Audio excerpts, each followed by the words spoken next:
está a minha metranca anti-pepinino, anti-indisciplina, anti-latidos noturnos? O menininho já está esperto, que ele já conhece minha metranca. Para dispersar Godofredos, Felipas, menininos, Lívios, Nenos e Petas. Direto do Vietnã, a metranca anti-pepinino vai agir agora, porque não foram convidados a entrar aqui. Ninguém lhes convidou a entrar aqui nesta cozinha. São cães insolentes, cães que não respeitam os limites. Por isso a metranca anti-pepinino vai entrar em ação e o pau vai cantar agora.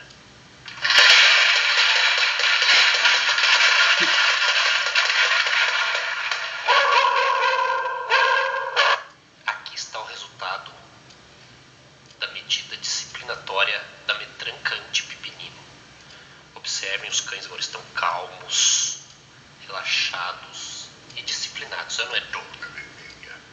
Dona.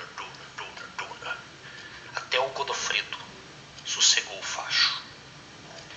Ninão aprova o uso da metranca anti-pepinino.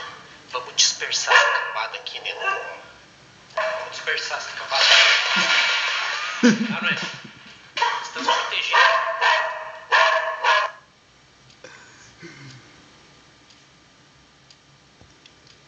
Espero que vocês tenham gostado do vídeo.